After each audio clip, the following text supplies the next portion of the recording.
Green Man! Green Man!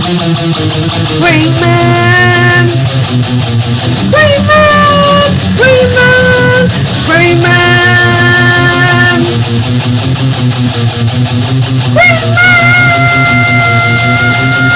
Holy YouTube video, Green Man! Grey Maniacs gather, I'm here again, I'm round Lisa's, I'm sitting up today on the end of the bed.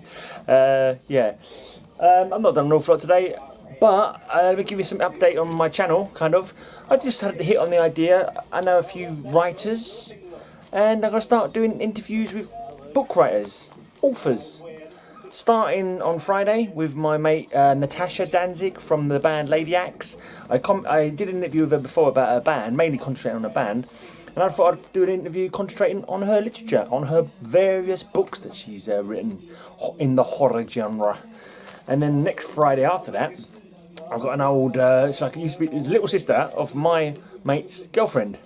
And I kind of know her through Facebook, and she's been writing stuff. She's written books for young adults and children, and she started doing stories, authorised stories on Doctor Who. So she's got one anthology, she's including one anthology already, and she's got another anthology book coming out with one of her stories in it. So that'd be cool to chat to her. I know there's some sci-fi Doctor Who nerds in my friends, so that'll be coming up soon.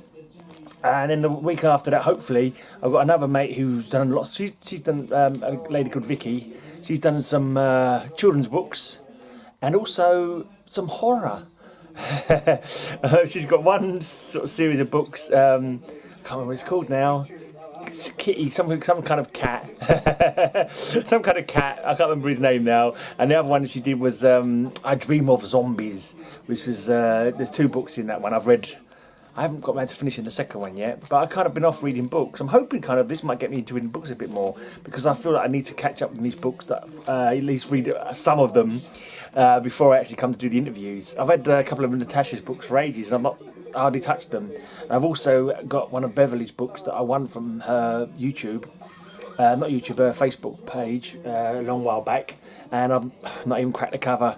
I've been so out of reading books, I don't know what it is, but maybe this will get me back into reading books. But I feel I need to try at least read one book by each author before I get to talk to them. But it's not going to be like a really in-depth, it's just going to be a chat, basically, like I do with the interviews. I just want to be a chat, talk to people about their books.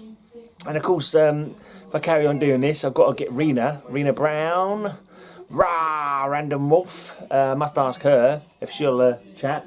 Oh, the cat's on the door. The cat's on the door. You know what, up there, Pops?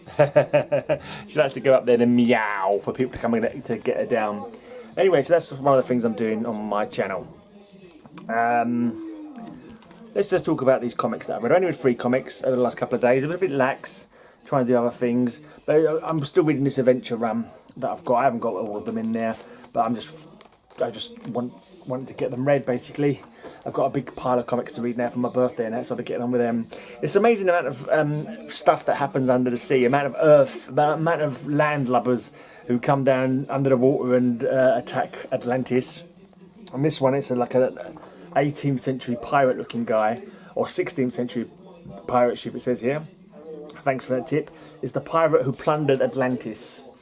And it looks like Aquaman's given up and has kowtowed to his domination. But what's happened is he's actually got bombs planted around Atlantis. So it's just a ruse. He's just playing along, playing the defeated monarch while he was trying to find a way of blocking the signal so he couldn't blow up these bombs. He actually uses a giant clam. A giant clam clonks over the guy's hook, which is what he uses to set off the bombs. But anyway, the guy manages to escape at the end. Yeah, I don't have the next issue. And then I've got the backup story in this one is a continuation of the Seven Soldiers of Victory, old story from 1940 that was originally written in 1940 but not drawn until the 70s. Or until whenever this was. I think this was the 70s, wasn't it? So it was quite like an undiscovered story That was finally saw print in 1975 in the backup issue of Adventure.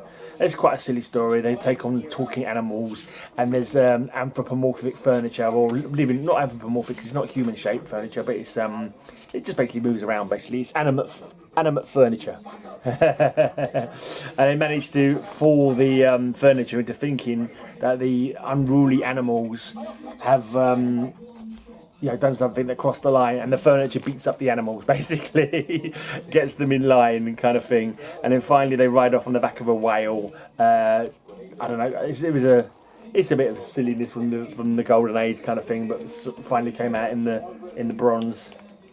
Good bit of fun, good bit of silliness. Right, and this one, nice octopus cover. Well, it's not. It doesn't turn out to be an octopus. It's inside this is kind of a plant-like thing, but what happens? Him and Mira at the beginning of this have been cast out of Atlantis for some reason. I didn't catch why, because they didn't have the issue before, and they're captured by a village of mer people, and they're going to sacrifice Mira, and the idea is that they sacrifice Mira to this thing, and then this is from a prophecy, and then the champion will kill the thing, but he eventually does manage to kill it. Just because it was attacking them, kind of thing. But what people didn't realise is that he was actually, this monster, this plant was actually keeping the sharks away from the village, and it was actually protecting them. It was a symbiotic relationship.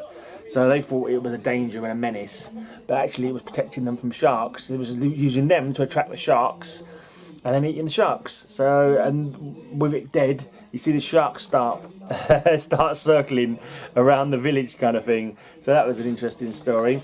Oh, but when they were captured, they accidentally left baby Arthur on his own, and at the end you see there's a tentacle was grabbed him. He's been grabbed by a tentacle. And the backup story is a nice creeper story. You might hear some noise in the background. It's JPL Flash and GP Venom having a stream, but I had to get this blog done, so I've had to leave it playing and pull out for a bit. There's some murders going on in the hospital. It turns out there's a giant robot doing some murders. Creeper manages to save who appears to be the target of the murders. It looks like the other people were killed thinking it was her. He rescues her, but as he comes out of the water, tries to give her mouth-to-mouth resuscitation. All the cops come in with guns. It looks like he's responsible. So yeah, typical superhero stuff. And there's an interesting PSA in the back, which I'll probably turn into one of my little adverts, one of my little videos at some point. They're not doing too well, them little videos I do from comic book ads. I'd hope they'd catch on and people would find them amusing.